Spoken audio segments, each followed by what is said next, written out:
श्री कृष्ण भक्तों को प्यार भरा राधे राधे। स्वागत है आपका अपना चैनल भक्ति अनंत यात्रा में।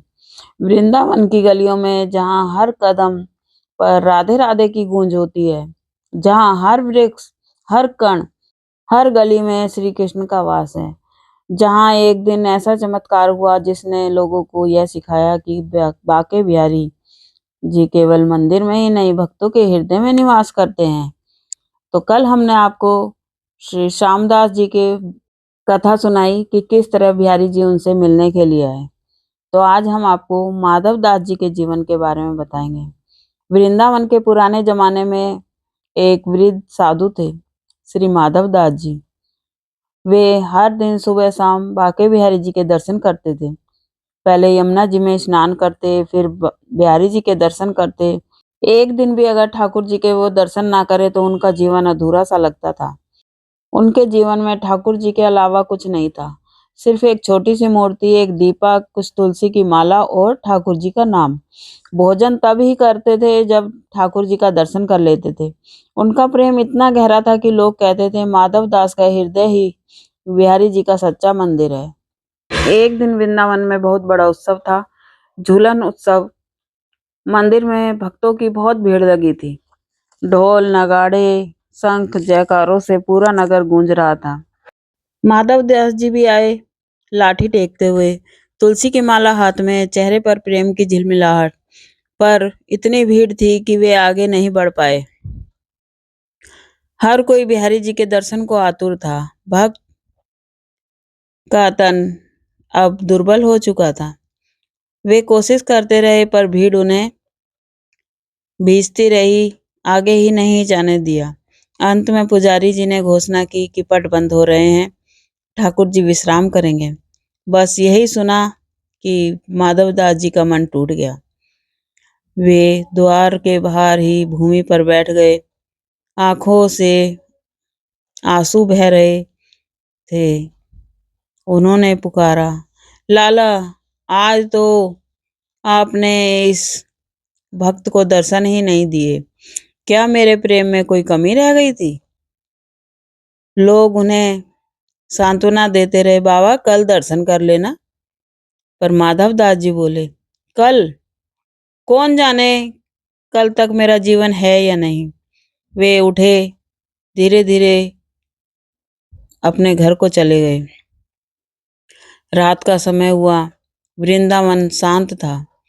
माधव दास जी दीपक के सामने बैठे और राधे राधे का जाप कर रहे थे। धीरे धीरे उन्हें नींद सी आने लगी। अचानक उन्हें ऐसा लगा जैसे किसी ने उनके मकान पर ताला लगा दिया हो।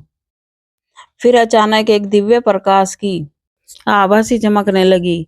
उनकी कुटिया में एक दिव्य प्रकाश फैल गया। प्रकाश इतना कोमल था कि वायु में एक अद्भुत सुगंध सी फैल गई, जैसे मंदिर के फूल, चंदन और धूप का मिश्रण हो। उसी प्रकाश में प्रकट हुए स्वयं बाके बिहारी जी। ठाकुर जी मुरली लिए खड़े थे, अधरों पर मुस्कान। उनकी आंखों में प्रेम की गहराई थी और उनके अंगों से तेज झलक रहा था। माधव दास जी स्तब्ध रह गए। वह बोले, लाला, आप इस दुष्ट की कुटिया में? बिहारी जी हंसते हुए बोले, माधव दास जी, आज भीड़ के कारण आपने तो मुझे दर्शन नहीं दिए, मगर मैं स्वयं अपने भक्त के दर्शन के लिए आया हूँ। भक्त का प्रेम मेरे लिए सबसे पहले है। आप आज मुझे छोड़कर आ गए। माधव दास जी रो पड़े। उन्होंने झुककर बिहारी जी को प्रणाम किया और बोले, हे प्रभु, आपके दर्शन मात्र से मेरा जीवन सार्थक हो गया। ठाकुर जी ने अपने सिर पर हाथ रखकर कहा, प्रेम को कभी निराश नहीं होना चाहिए। तू मेरा साथी है, मेरा नौकर भी और मेरा अंश भी। यह कहते हुए ठाकुर जी ने उन्हें एक मुरली और फूलों की मूर्ति दिखाई और धीरे धीरे उनका रूप प्रकाश में विलीन हो गया। सुबह जब वृंदावन के भक्त माधव दास जी की तीर्थस्थली के निकट उन्होंने देखा, वहां से तेज सुगंध आ रही थी। अंदर देखा तो माधव दास जी ध्यान अवस्था में बैठे थे और उनकी साक्षात मूर्तियां और फूल बने हुए थे। पिछली रात को वे आशीष पा गए थे। लोग विस्मित होकर बोले। उन्होंने कहा, ये तो बिहारी जी का प्रसाद है, ये तो चमत्कार हो गया। वही मुरली आज भी मंदिर में माधव मुरली के नाम से पूजी जाती है। कहा जाता है वह बिहारी जी की स्मृति है जो भक्त के प्रेम के आगे झुके थे। यह घटना सबने सुनी और हरिदास जी महाराज ने कहा, भक्तों का प्रेम ही बिहारी जी की सबसे बड़ी शक्ति है। वे किसी वैभव, किसी यज्ञ, किसी तिलक से नहीं, केवल एक प्रेम की पुकार से प्रकट हो जाते हैं। तो आज हमने बिहारी जी के तीसरे भक्त की कथा सुनी। कथा आपको कैसी लगी कमेंट करके ज़रूर बताइएगा। अगर वीडियो अच्छी लगे तो लाइक करिएगा, सब्सक्राइब करिएगा, शेयर करिएगा, कमेंट करिएगा। खुश रहें, स्वस्थ रहें। मिलते हैं अगली वीडियो में। राधे राधे।